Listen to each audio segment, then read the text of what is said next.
Welcome to this explainer. We're jumping straight into the Book of Leviticus today.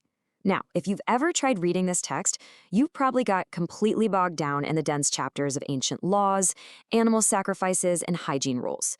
But today, we're going to zoom all the way out. Our goal is to summarize the entire book, decoding the incredible macro narrative hidden inside. It's actually a fascinating blueprint for the Israelites. It all boils down to one massive problem. How do flawed humans live right next door to a perfectly holy God? To really get this rulebook, you kind of have to view God's presence like the sun. It's beautiful, it's good, and it gives life. But it is absolutely fatal if you get way too close without the proper protection or protocol. So the Book of Leviticus is essentially the ultimate ancient survival guide for navigating that dangerous proximity to the divine. We've mapped out this explainer into 5 key categories: approaching the holy, the 5 offerings, purity and impurity, the Day of Atonement, and the Holiness Code. Section 1. Approaching the holy, the danger of the divine presence. So let's establish exactly why these intense, detailed rules were quite literally a matter of life and death. The stakes are made crystal clear early on. You've got the tragic story of Aaron's sons, Nadab and Abihu. They decided to offer unauthorized fire, essentially ignoring the manual, and the consequences were immediate and fatal. Fire actually came out from the Lord's presence and consumed them. God's response right here in chapter 10 is a stark reminder. His holiness is not something you mess around with. It demands absolute reverence. Section 2. The 5 offerings, the rituals of connection. Chapters 1 through 7 lay out the specific sacrificial solutions to bridge that massive gap between flawed humanity and a perfect God. Now, you might think sacrifices were strictly about sin, but they weren't. They were this comprehensive, deeply physical system for maintaining a relationship. You had burnt offerings for total dedication, grain offerings just to say thank you, and fellowship offerings, which were literally communal feasts shared with the priests. Then, of course, the sin and guilt offerings to purify unintentional wrongdoings and make restitution. It was a whole language of connection. And this perfectly illustrates the ancient logic of substitution. The details, like a priest sprinkling blood against an altar, might seem pretty graphic to us today. But look closely at step 2. The offerer actively participated. They'd physically lay their hand on the animal's head right before it was slaughtered. It was a tangible transfer.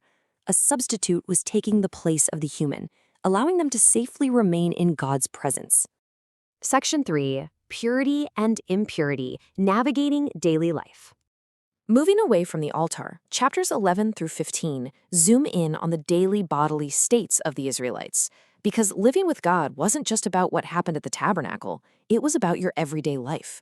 The absolute crucial takeaway here is that being unclean did not mean you were evil. It wasn't a sin. It was simply a natural association with mortality that temporarily disqualified you from entering the holy space. To go back in, you just needed a waiting period and a ceremonial wash. Simple as that. This separation even extended to their dinner plates. Chapter 11 meticulously lists what they could and couldn't eat. Land animals needed a split hoof and had to chew the cud. Seafood needed fins and scales. This strict diet wasn't arbitrary. It was a constant physical reminder of their unique separation from the nations around them. It drew a firm boundary between the holy and the common at literally every single meal. Beyond diet, you had rules for other temporary uncleanness. Things like childbirth, infectious skin diseases, mysterious mildew creeping up their house walls, bodily discharges, or touching a dead body. When you look at it, these rules essentially acted as a massive ancient health and proximity code. They required isolation and washing just to ensure the impurity of death and disease didn't contaminate the tabernacle of the living God. Section 4. The Day of Atonement, the ultimate annual reset. This brings us to the absolute narrative climax of the entire book, chapter 16. Because despite all those daily offerings and washings, systemic impurity still built up in the camp. They needed a massive reset. The high priest would take 2 male goats, which beautifully shows the dual solution to their problem. The first goat, the Lord's goat, is sacrificed to physically purify the sanctuary itself with its blood. But the second one, the scapegoat, it's kept alive. The high priest confesses all the community's rebellion over it and literally sends it away, carrying their collective sins out into the desolate wilderness. Section 5. The Holiness Code, living justly with others. Wrapping up our summary, we look at chapters 17 through 27.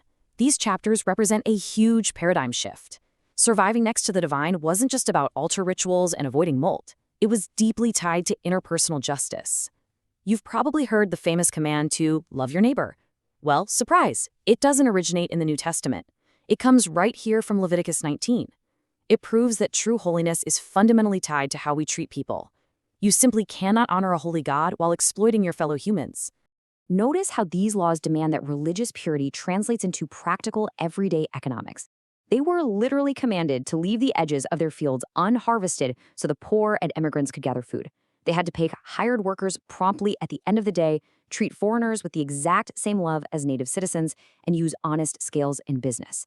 It's a robust framework designed to protect the absolute most vulnerable members of society.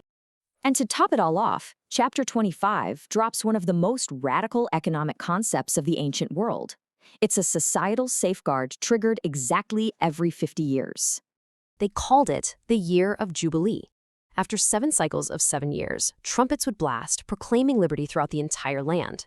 It was a mandated, massive economic reset. Ancestral land was returned to its original owners. Israelites who had sold themselves into servitude were completely freed, and debts were totally washed away. This stopped generational poverty dead in its tracks and reminded everyone of one core truth: God owned the land, and they were just his tenants. So, when we step back and summarize this entire book, you see just how comprehensive this ancient survival guide actually was. The Israelites had a profound need for systemic forgiveness, built-in social justice, and a structured way to live safely with the divine. It highlights a deeply human struggle for purity, justice, and connection, which really begs the question: does our modern society have any equivalent mechanisms for communal atonement, systemic economic resets, or a collective moral code?